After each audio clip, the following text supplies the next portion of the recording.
సొలసిన నీ పాదయాత్రాపను నా ప్రాణము నీ కోసము పలికిన నీ శరణు ఎప్పుడు మరవను నిన్ను చూడకుండా ఉండను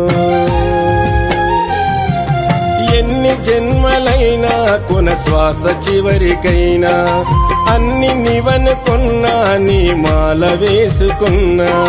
నీ చల్లని దీవెనా నేను కోరుకున్నా అయ్యా నీ సేవ చేయ పుట్టినాను సత్యం అయ్యప్ప నా తల్లి ఇచ్చినట్టి జన్మధన్యం అయ్యా నీ సేవ చేయ పుట్టినాను సత్యం అయ్యప్ప నా తల్లి ఇచ్చినట్టి జన్మధన్యం